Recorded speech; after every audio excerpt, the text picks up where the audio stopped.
I'm Heather Saxton, and I'll be moderating the webinar. Today we have Gary Smith with us, presenting the top 5 ways to improve your internal audit program. Gary joined Eurofins earlier this year as the Director of Food Safety Services. He brings to this position a new level of leadership that we're very excited about. He has an extensive list of professional certifications as well as industry memberships and has been active on a number of policy influencing committees, including the GFSI Technical Working Group and the SQF Technology Advisory Committee. In 2014, Gary received the SQF Distinguished Service Award. We're very excited to have him speak on this topic today. But first, we're going to get a few housekeeping items out of the way. So just advance here. This webinar is being recorded. So we'll have it available for viewing within the next couple of days if you'd like to go back and review it. Please go ahead and submit your questions throughout the presentation, and we'll address them at the end. Any questions in the queue that aren't answered, we'll follow up on individually. To submit a question, just go to the questions area in the GoToWebinar dashboard, type in your question, and click send. With that, we can go ahead and turn things over to Gary to begin the presentation.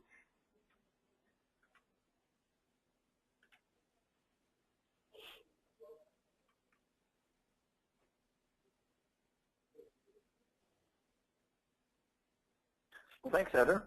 Hopefully that will, there we go. Okay, well, thanks, Heather, and again, good morning, everyone. Certainly appreciate your time this morning. What we want to do over the next 45 minutes or so are just kind of explore 5 keys to a successful internal audit program. I have, as Heather mentioned, I've been around the food industry for quite a while, worked for many certification bodies, worked for the SQF program itself, U.S. Food Service as a retailer and manufacturer, and a meat plant on the south side of Chicago as a manufacturer. So I've been around a while, and what I've seen is we've kind of evolved from the traditional GMP food safety audit to a more food safety certification scheme focused like SQF or BRC or FSSC 22000. What I've seen, one of the areas where people really struggle is they initially make that jump from a GMP audit requirement of their customers to a GFSI recognized certificate. One of the areas where they really struggle is the internal audit program. So what we hope to do today is kind of give you some helpful hints or some thoughts on how you can get the most out of your internal audit program and maybe avoid some of those common mistakes that other folks have made. So what we want to do today is we'll talk about the SQF standard requirements specifically, but we'll also talk, in parallel with the other GFSI standards, specifically BRC and FSSC 22000, to talk about what are their requirements specifically of an internal audit program. So how do you comply with the audit, as it were?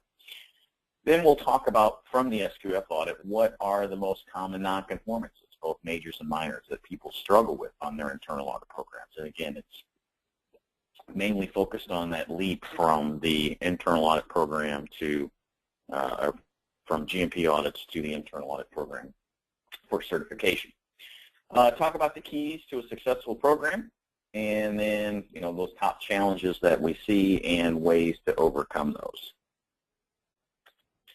So let's talk about the SQF standard specifically.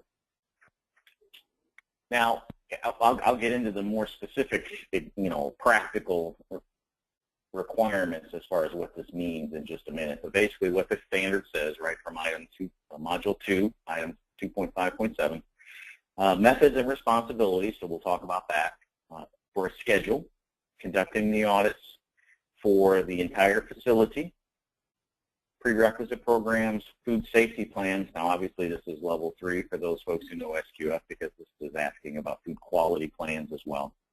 And regulatory controls shall be documented and implemented. So it means we have to have a written procedure. It means we have to have a schedule. And again, we'll get to that in just a second. So we need the schedule. It's the standard, SQF standard specifically tells out that we need a schedule with scope and frequency. The defining of the nonconformities, or specifically saying what was wrong and what are we going to do about it as far as corrective actions. One thing that's a little unique to SQF is that it specifically asks how are the audit results going to be communicated to relevant management, so senior management and staff. So how do we communicate the results? SQF is kind of the only standard that describes that, but basically we have to write that out in our program as to what that's going to look like. And then, of course, we have to have records of the audits themselves and our corrective actions.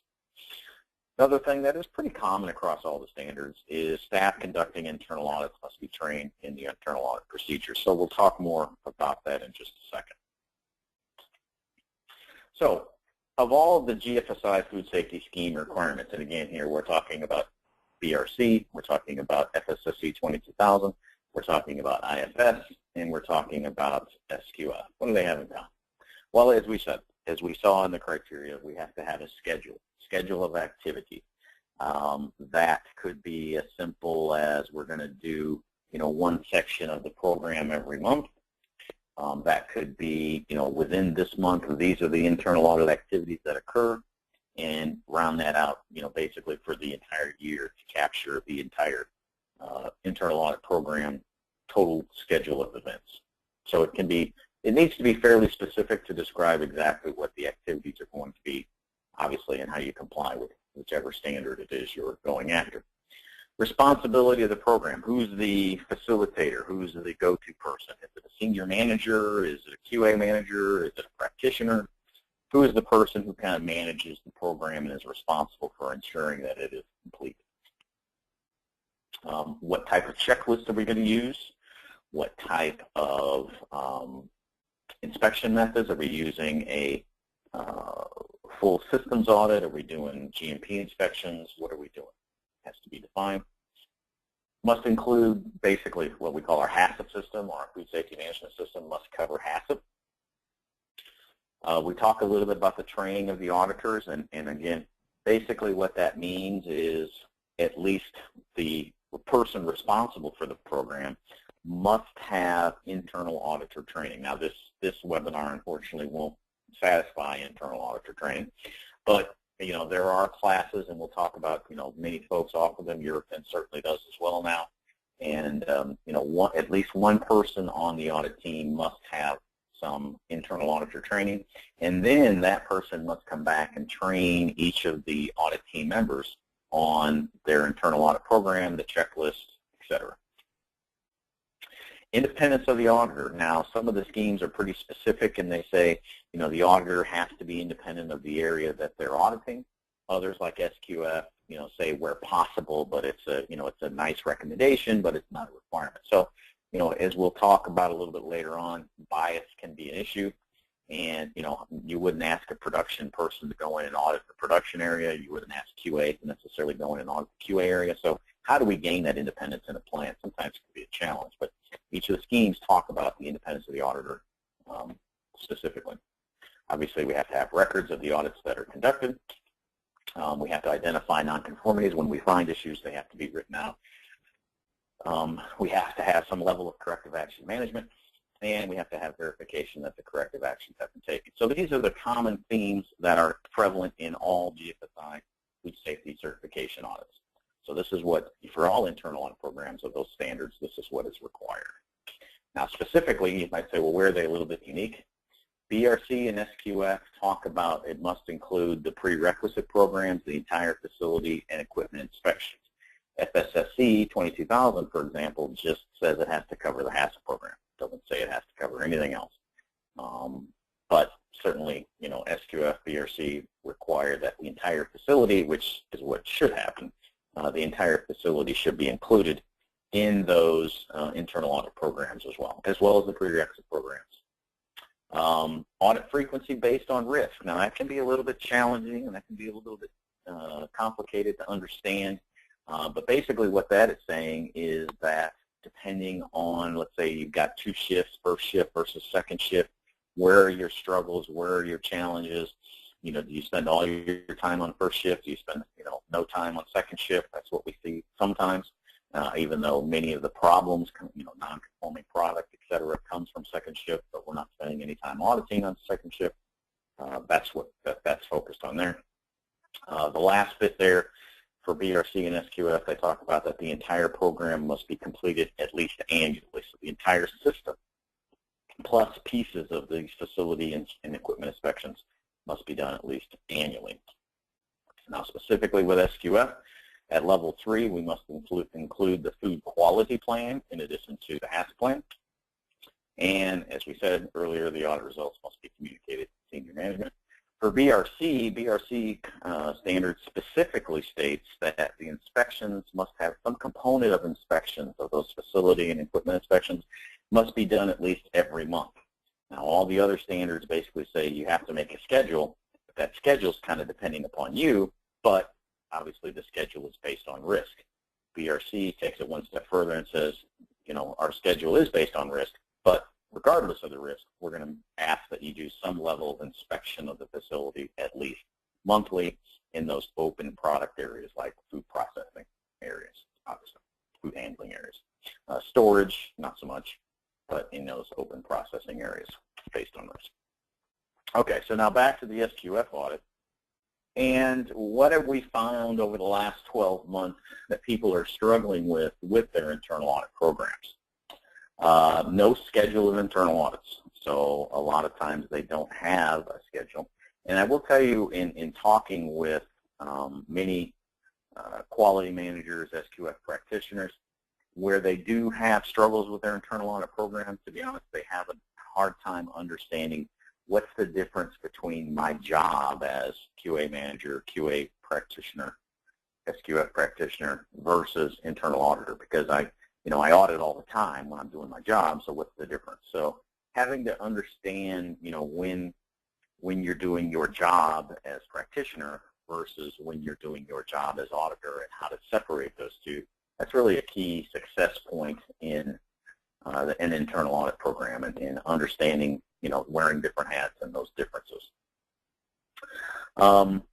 Again, a lot of it is verification and validation activities defined, but no internal audit program exists. Again, a practitioner says, well, I'm doing, I do all this verification, so I do that every day, so why do I need an internal audit? No responsibility for the internal audit program assigned, so we don't know who's responsible for it. No one's been given that task. There is no facilitator. And again, one of the areas where we see in the previous, for those facilities who are moving into SQF certification, the previous requirements of those, GMP audits of the past included a monthly GMP audit of the facility. So you walk around for an hour, you look at a few things, a couple of hair nets off, doors open, etc. You fill it out to your little checklist, and you're done. That's your internal audit program. So as people move to certification, including the entire SQF system in that program rather than just, those monthly inspections, some people have a hard time making that leap, and that's where they run into some major nonconformities. Some of the minor things that we see include no internal auditor training for the lead auditor. Again, specifically for SQF, we don't have defined how we're going to have those results communicated to leadership. We don't take corrective actions when we find issues during internal audits, and we don't keep records of what those corrective actions are. So maybe we do a correction, maybe we find a door open and we just close it, or we find a hose on the floor and we pick it up, or we find somebody not wearing their hairnet and we tell them to fix it, or they forgot their frock and we tell them to put it on, and we don't take those further corrective actions to understand why were those issues in place and what are we going to do to prevent them in the future. We just do a correction, as it were. And that would be a nonconformance, a minor on nonconformance as well. So let's get to the keys. Well, how are we going to build a successful internal audit program? We understand what the requirements are now.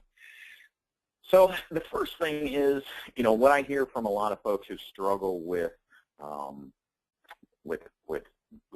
managing their SQF program in general, and as a symptom of that, the internal audit program, is that they don't get management commitment. We don't have management commitments, and we can't get anything done that we want to get done.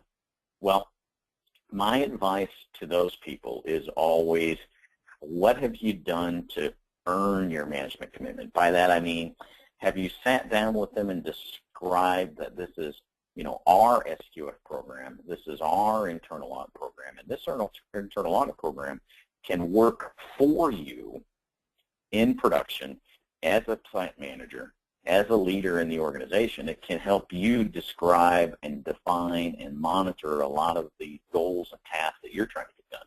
So we can use the internal audit program not only to comply with the audit for SQF or BRC, but we can also use it to help drive, key process indicators within production. Can help it to drive down complaints, drive down non-conforming product, drive down downtime or product waste. So we can use the internal audit program based on the scope, based on product audits or inspections or systems audits or a combination thereof, to really help us understand how do we drive improvement in the entire process and not just in QA. So, one of the first things we have to understand is that, and what has to be communicated to plant managers is that this is not just QA's program. This is the entire company's program. This is our objective to get this certification for BRC or for SQF or whichever. And how can we make this program work for all of us and not just QA? Ask your senior leadership, what are their objectives? What keeps them up at night? What are the things that they track that, dictate success or failure in their world?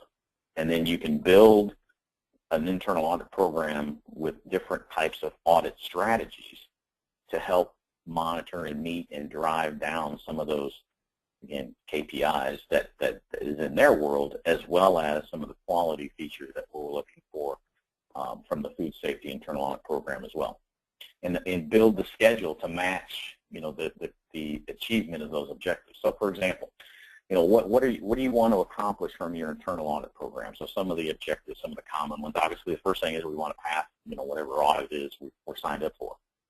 That's a common one. That's fine. That's good. But it's certainly not the only one. Now, driving continuous improvement. That sounds nice, but what does it mean? Does it mean reducing non-conforming product? Does it mean reducing waste? Does it mean reducing downtime? Does it mean making us more efficient? Reducing non-conforming products is a great objective. Meeting customer specifications, improving product quality, reducing waste, meeting regulatory requirements. I mean, these are some very common type objectives that I see, and we can then use these to build an internal audit program, and more importantly, we can get that management more interested in the program because it's more in their world. It's more talking their language. It's more talking about the things that they really focus on and want to do well in, because that's their world, be it money, be it pounds, be it percentage, whatever it is those units that they work in are. The internal audit program needs to be able to speak the production language as well, not just QA, not just meeting, SQF requirements and helping us pass the audit. I mean, it's a good goal, but it's not the only goal. We can do a lot more with it. Number two key to successful internal audit program is to formalize the audit process. And I will say, unfortunately, what we see in the food industry today is, when the external auditor comes in, be it the SQF auditor or the BRC auditor, whoever, when they come in and they say, hey, this is broke, or hey, this wall needs repair, or hey, this floor needs fixing, boy, then it gets everybody's attention. But when you say it as the practitioner, everybody ignores you. How do we get around that? Well, that external auditor comes in with credibility built in because they're not from around here. They're not yours. Plus they're going to write an audit report that's going to be seen by your customers. But when you come in as internal auditor, you don't have a lot of that credibility yet. You got to build that up. One of the ways to build that up is to formalize the audit process, to run the internal audit program much like your certification body runs your external audit program. Now, it's obviously not exactly the same, but there's a lot of the principles that you can put in place that helps formalize it and helps build credibility to it. And again, we talk about these a lot more in our internal auditing program, or our course. But just in general, some things that work well. Set an audit schedule and keep it. That is more important. Too often I see, well, we've got the internal audit scheduled for Thursday, but something came up and we pushed it. Well, You can't do that. I mean, if you don't see the value and the importance and the priority of the internal audit program, why is anybody else going to do that? So when you build an audit schedule, when you communicate an audit schedule, when you commit to an audit schedule, you've got to keep it. You've got to keep it. Assign an audit team with responsibilities. Make it a big deal that somebody's a part of the internal audit program. Make it an honor. Make it a development, and rotate people in and out. Now, that's going to require, training and a commitment and energy on your part, but, it gives them ownership. It gives them a feeling of, this is our program. I have an input into it, and that helps build that ownership, that awareness, and we're starting to change cultures there. You have to use a checklist. Too many times I've seen, people walking around with just a spiral notebook with blank pages, and they just write down what they see is wrong. Well, you can't train anybody off of that. Everybody's looking at stuff differently. So, consistency of the internal audit team is a big requirement as well. And where you don't have consistency, you're going to damage your credibility. So having a checklist helps you consistently train your internal audit team. And obviously, it's also a requirement of the program, but it really helps drive consistency, and it's a great training tool. Now, develop an audit plan. Now, an audit plan is different from a schedule. So a schedule may be, for the month of October, here's what we're going to do on Monday the 2nd, on Tuesday the 14th, whatever. The audit plan is, okay, so now on Tuesday the 14th, we said we're going to do the warehouse audit. Here's what that means. These two people are going to be involved in the warehouse for 2 hours using this checklist, and here's what they're going to be looking at. That's the audit plan. What is that audit activity within that day as defined by the schedule? Conduct interviews during the audit. You don't want your people answering that auditor for the first time during your BRC audit or your SQF audit. BRC auditors, SQF auditors, they are trained to do interviews during your audit. SQF specifically, I know they are because I do most of that auditor training. So 3 to 5 audits, interviews are going to be done during the audit. Now, who's going to be interviewed? Who's that auditor going to select? They're going to select your CCP monitors. They're going to select somebody from shipping and receiving. They're going to select somebody from maintenance. They're going to select somebody from training, potentially purchasing, potentially senior management on your management review. I mean, there's 4, 5, 6 interviews right there. So, during your internal audit, start getting people used to answering questions on, tell me what you do. Tell me how you do that. Tell me what you do if it's not right. Tell me where you write it down. Tell me, show me how you do that. A lot of those open-ended questions of, show me, tell me, help me understand. Obviously, it does 2 things. One, it helps you understand that they really do know what they're supposed to be doing, which is good. And 2 is it gets them used to answering those questions. So when an auditor walks up and asks them that question, they've already answered it. So they're not as nervous. Now, everybody's nervous during an internal audit or an external audit, but if they've already done it once or twice, it helps them overcome some of that. And then, conduct opening and closing meetings. Now, these aren't going to be as formal, as official as your external auditors, your SQF or your BRC auditors, but it's okay to go to the warehouse manager and say, hey, as I communicated to you, today is the day of our internal audit of the warehouse. I've sent you the checklist. We're going to be auditing for the next 90 minutes. I'm going to come find you when we're done and let you know what we found. Do you have any questions before I get started? 5-minute quick opening meeting just to let them know what you're going to do, and it's now starting. And then again, as you're leaving that area, say, hey, I need 5 minutes of your time. I want to quickly go through and let you know what we found during the internal audit. Opening and closing meetings is really important to, again, just start and shut off the process so they know when it begins and when it ends. So it kind of leads into that third key, which is really communication, and communicate well. It's vital for the facilitator of that internal audit program to really communicate well. One of those communications is, as we said, the opening and closing meeting, but certainly another one is providing regular updates to leadership at routine meetings. Now, again, requirement of the SQF, standard, but vitally important to help create the awareness of the program. So every time you have a leadership team meeting, be it your monthly, weekly, whatever it is, you should have available, who's ever responsible for that internal audit program should have available a quick 5 to 10 minute update on, what are our past results, what are our corrective actions that we've done, what's the current status of our audit program, and what are any future activities over the next 30 days. What have we done over the last 30 days? Where are we at today? What are we going to do over the next 30 days?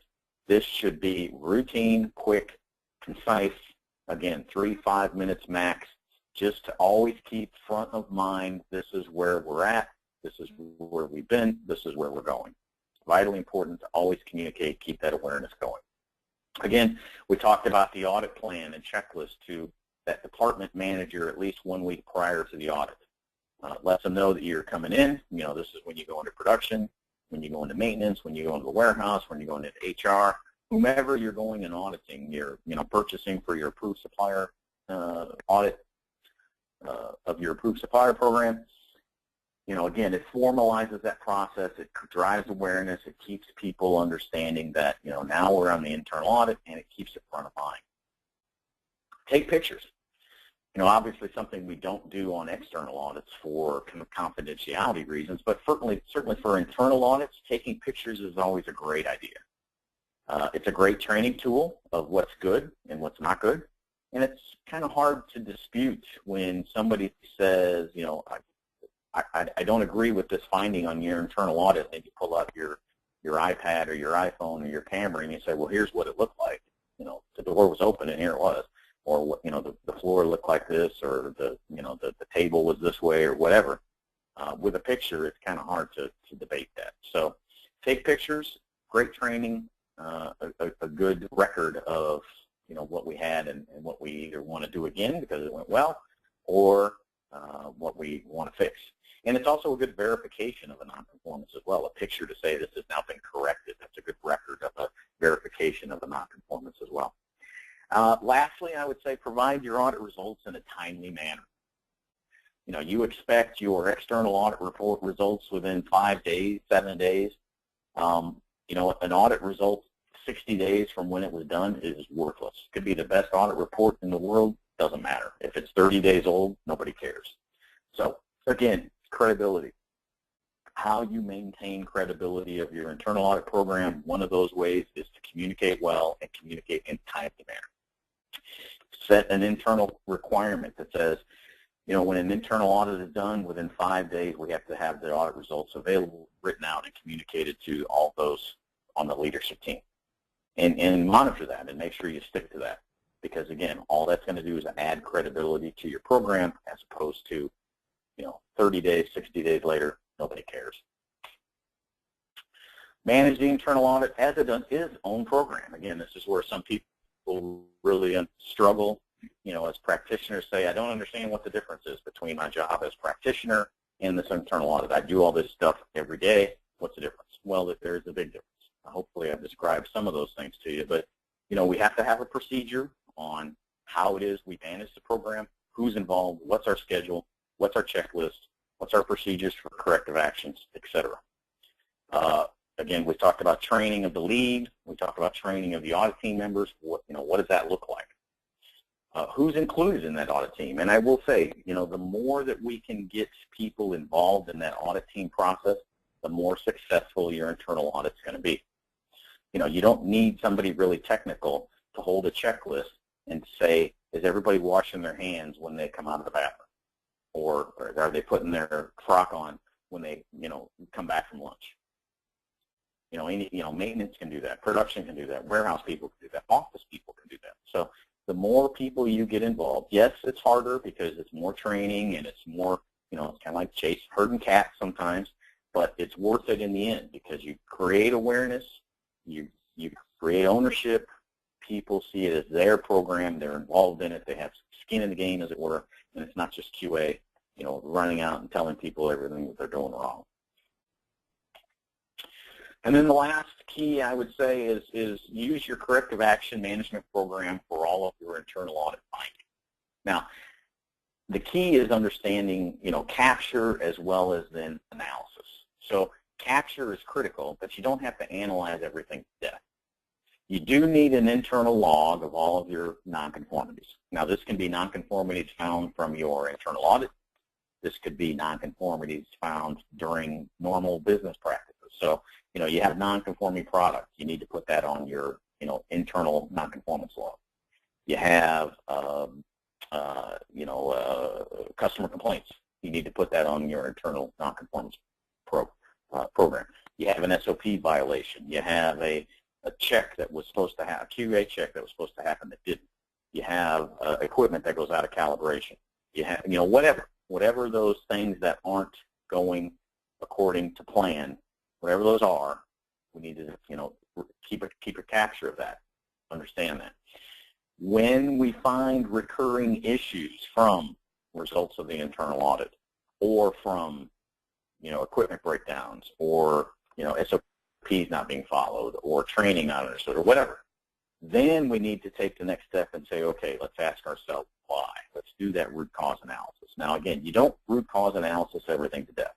Not every nonconformance needs a root cause analysis.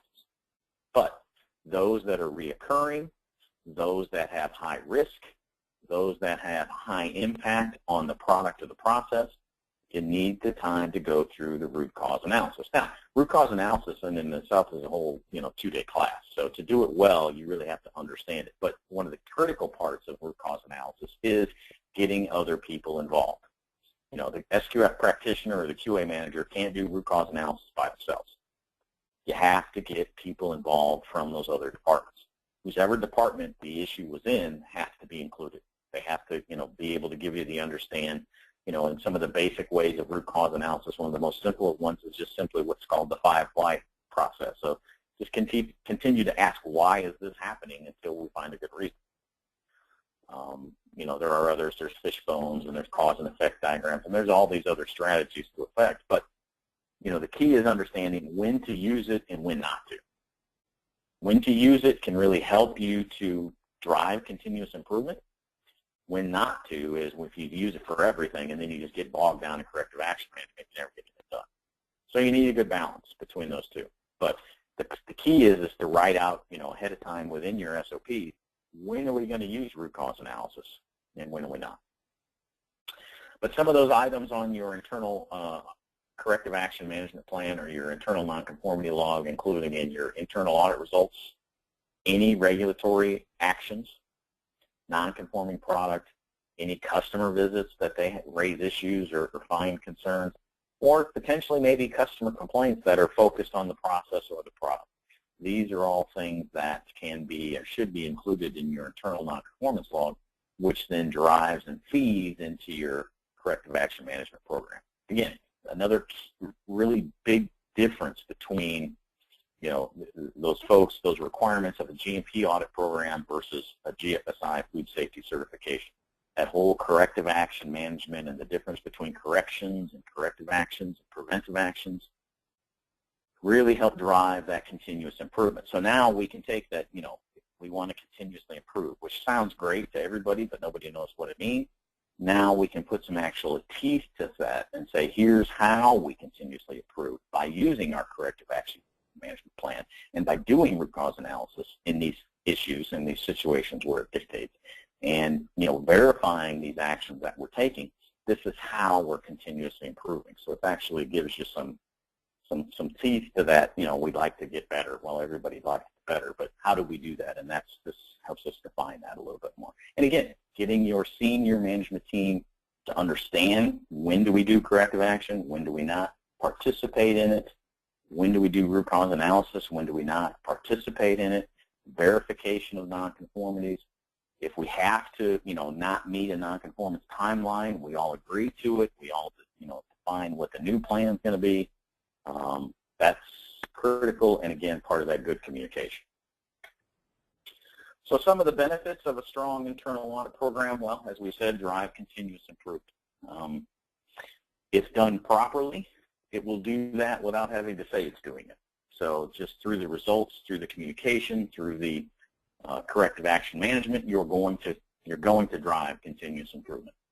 again, with the inclusion of an audit team, internal audit program, good communication to your leadership, you're going to promote ownership of the entire SQF system. You're going to gain that commitment if you do those little things that make a big difference. By creating that ownership and awareness, what that's going to do is it's going to promote a food safety culture within your organization. People are going to understand that we're having an SQF audit and why it's important, and why it's important I keep the door closed, and why it's important I don't chew gum when I'm out on the line, and why I need to wash my hands, and why I need to check the gauges and record the results. People are going to understand that more and more because they're a part of it a lot more than if you just tell them what to do, and QA is just going around and writing down that they do things wrong, and then you just retrain them. Gives credibility to those audit results for your internal audit programs, because when you go and you talk to your production manager about the internal audit results that they've had, they understand that because they were part of the team that went and audited the warehouse. So they are familiar with the checklist, they're familiar with the program, they're familiar with corrective action, so they're much more engaged. Again, they have ownership much more of it. And then, at the end of the day, it should help you improve your audit score. I mean, the key to a good internal audit program is you need to be harder on yourself than anybody else would be. And if there's an auditor coming into your facility doing a certification audit, if you say, for example, there's a damaged dock door, for example, and it's on our internal audit log, it was on our last internal audit results, it's on our corrective action program, we've got a work order written, we're going to have it fixed in two weeks. If that auditor can demonstrate that you have had these issues in the past, you've identified them, you have corrected them, that's not going to be an issue. You've already got that captured. That's not going to be a nonconformance on their audit because you're already dealing with it. The auditor's role is to find nonconformities that show your system is not working. In this case, the example I described, your system is working. So an auditor is not going to say, oh, the door's broke. Well, you already know the door's broke. You've already taken action. You've taken control of it. The auditor didn't find that. You're proactive in front of all that. It's not a reactive type thing. So that, by itself will just improve your audit score, in addition to obviously driving and fixing those things before the auditor gets there. So, as we all are moving towards more unannounced type audits, which is the way certainly the industry is moving and GFI is moving that way, and many customers are moving that way. When we talk about always having to be audit ready, well, a strong internal audit program is really the way that we can state that we're going to be audit ready, because we're harder on ourselves than anybody coming through our door possibly could be. So we don't mind when anybody shows up because we're ready, and that's where we have to all get to. Now, sounds great. We know that. What are some of the challenges? Well, as I know, many folks have struggled with, that management commitment. It's the goal of QA to get SQF certification. It's the goal of the practitioner to run the internal audit program. Basically the plant manager just says, just do it, and I don't want to bother with it. I don't want to mess with it. I don't want it on my radar. Just you sort it out and just, let me hang the certificate in my office when we're done. If that's the situation you're in, it's highly challenging, but if you take those steps to sit down and talk about their objectives and how you can help, build production KPIs into your internal audit program, and how you can, help drive continuous improvement with corrective action management, hopefully you can start to break down some of those barriers and overcome that. But again, you've got to see your results as credible before anybody else is going to. So formalize that program, communicate well. That's going to help you overcome some of those issues of management commitment. Time management. Letting issues pull you away from the internal audit schedule or the issuance of your report. Unfortunately, practitioners today, QA managers today, they get lumped on with, food defense and, traceability now, and obviously certification now, managing an internal audit program. That's not even to say, pest control and sanitation and product recovery and food fraud now we're talking about. So there's all different types of things that, noise that can get in the way if we allow it. So the key thing here is commit to that schedule, get everybody's buy-in to that schedule, and then you have a followed schedule. I mean, unless, when I was back in the day when I was a QA manager, when I talked to, my production manager and say, look, and they'd want me, we got an issue, we got this, we need you to look at. They look, unless the place is on fire, I've got to go do this, because otherwise it's never going to get done, and once we get behind, we're never going to get caught up. Conflict resolution. The internal audit program shouldn't be seen as a tool or a weapon or a means for revenge or getting back to make somebody look bad. It's got to be objective, you've got to be independent, you've got to be unbiased, and some of the bigger challenges is where you and a plant manager or you and a production manager just don't seem eye to eye on this is an issue, or this is a nonconformance, or this is wrong and this is right. How do you overcome those type of things? And the key points there real quickly is, don't take it personally. If a corrective action doesn't get done, or a debate is occurring as to whether something is or is not a nonconformance. Again, it's not a personal issue. This is business. This is, we're all on the same team. We're all wanting to move in the same direction. Let's get other people's input. Let's contact, if we need to contact our certification body, if we need to contact the customer, if we need to contact an outside authority to give us an objective opinion, let's do that. But let's not take it personally. Let's not, make it emotional. Let's focus on the issues, the facts at hand, and trying to come to a resolution. We talked about independence. Obviously one of the challenges with an internal audit program is bias. Who audits QA? Who audits those programs that quality is responsible for? And, ideally you'd like to get somebody from corporate, or somebody from a sister plant, or, if those aren't possible, you may have to bring in an outside resource then to do an independent audit of you internally, so that you can have that level of independence. Because, going in for QA to manage the lab and then to go in and do a lab audit, it's kind of tough. You can't audit your own work. So that's why all of those standards are asking for independence of the auditor. So if you can't find that within your organization, you may have to bring it in from outside to help ensure that independence. And it's important, last point to make here that I've run into is, it's important to have a start and a stop time on the audit. Many times what I've seen where some people have issues are, and again, the practitioner will come in with a predetermined list of things they're going to include on the internal audit because they've run into it over the last couple of days. So they basically, rather than doing the internal audit, they start writing down all the issues they've had over the last 2 days.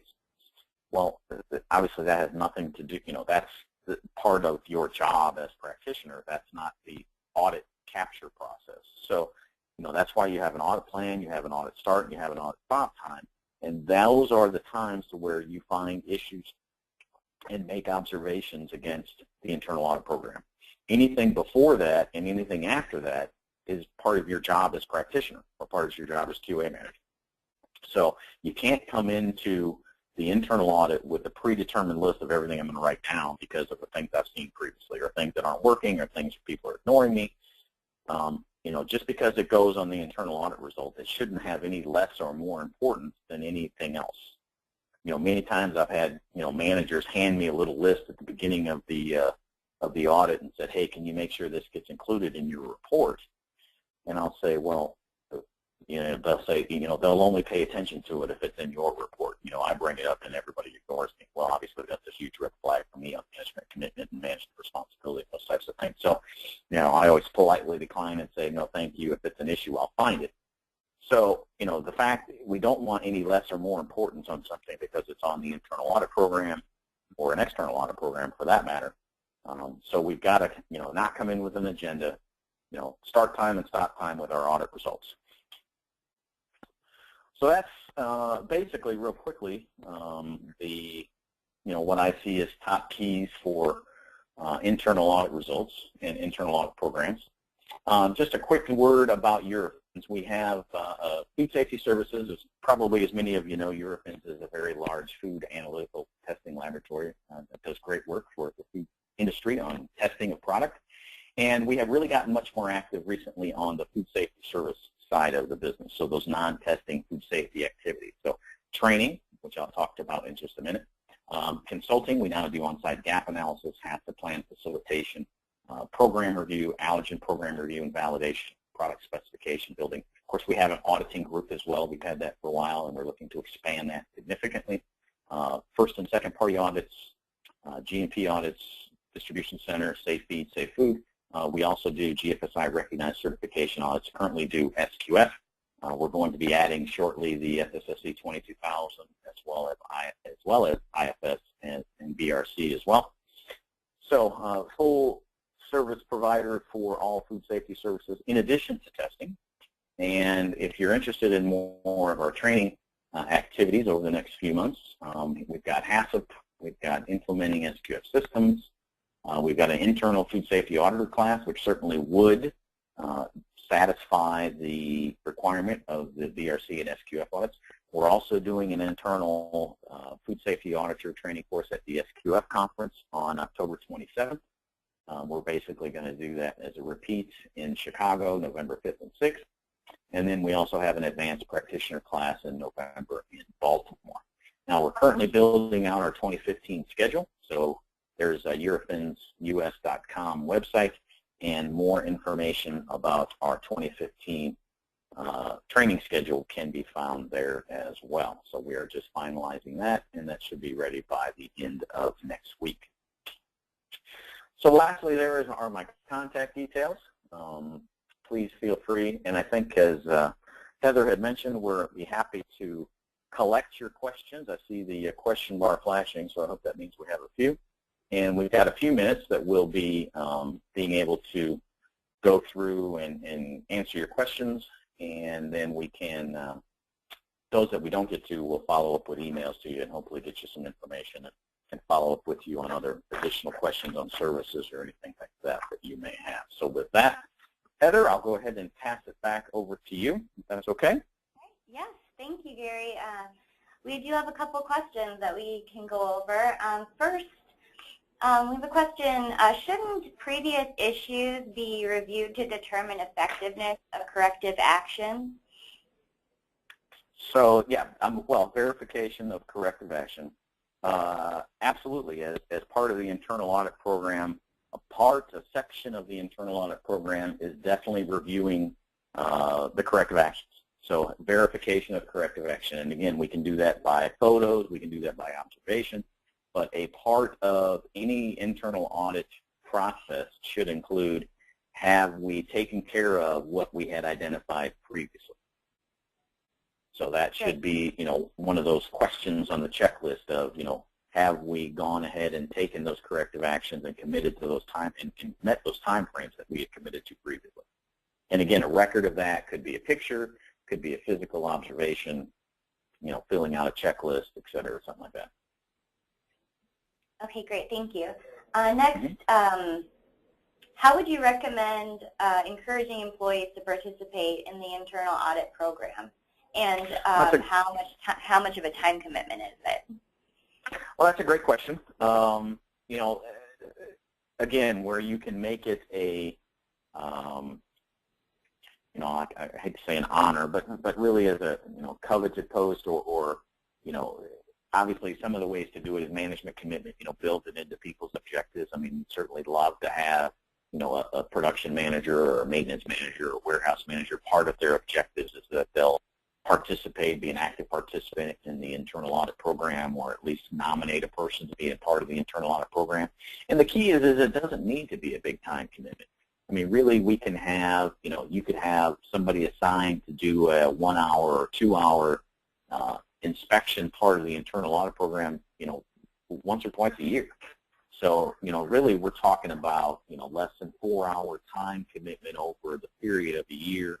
Less than a day at most, for sure. And, for that, you can get, T-shirts, or, I've seen, T-shirts, company logos, company bags, gift cards. I mean, I've seen some of those types of things in those companies that really want to promote, food safety culture and, the system. Specifically, I've seen a lot of that when you're starting out and you're getting, you're going from a non-certified facility to a certified facility, and you're really having to get everybody excited about it, and the pizza party for the internal audit team, or those types of things. Where you can come up with some recognition, where you can come up with some act that that distinguishes these people as separate and a part of a bigger team. Wherever you can do that, I think, is always a good thing. And at the end of the day, it really doesn't have to be a lot of time commitment away from their day job. But what it does is it creates that awareness and builds that culture that we're looking for. Okay.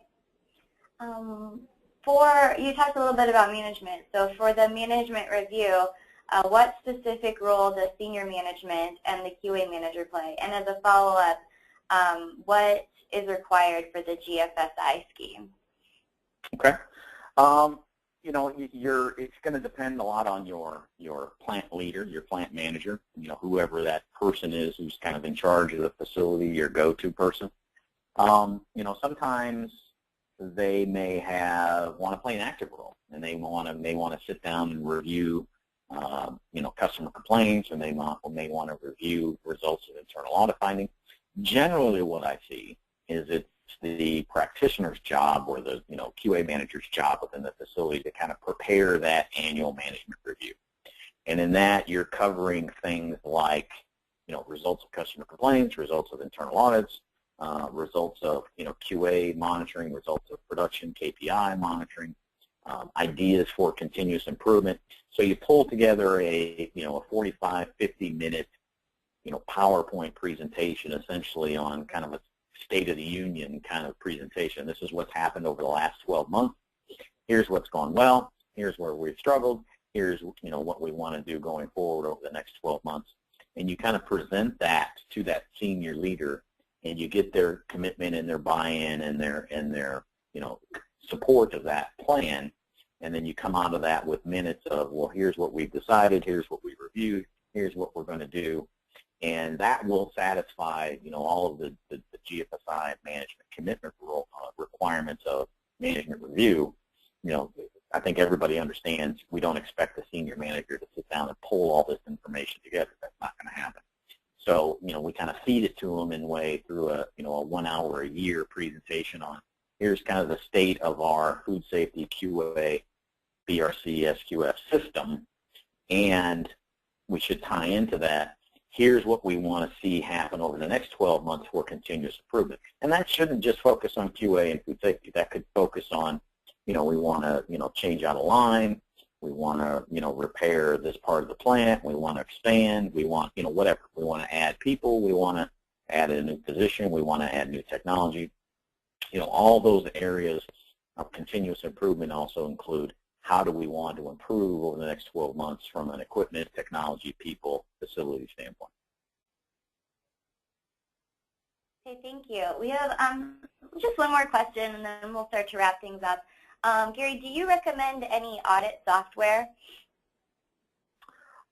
It kind of depends on, I don't know, well, I do know some, but I'm not going to really mention any names. I think it really depends on,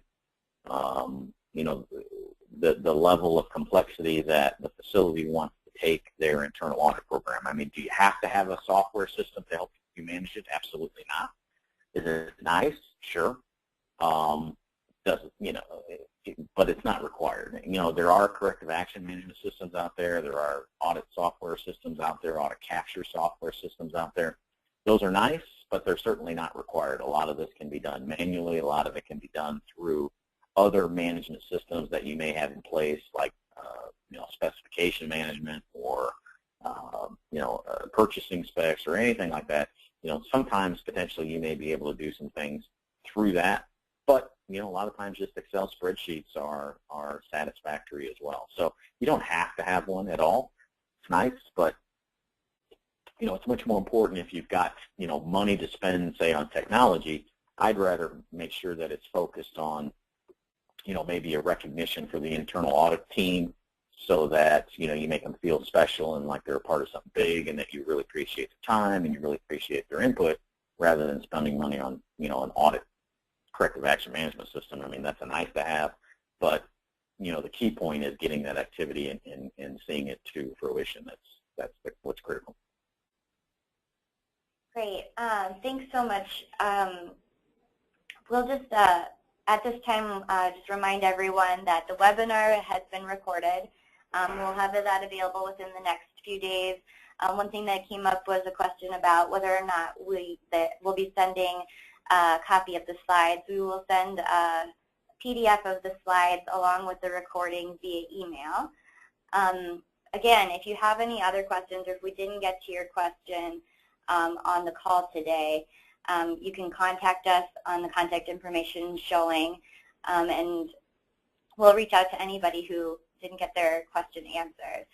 So just thank you for taking the time to be with us today. And Gary, thank you very much for your information and expertise.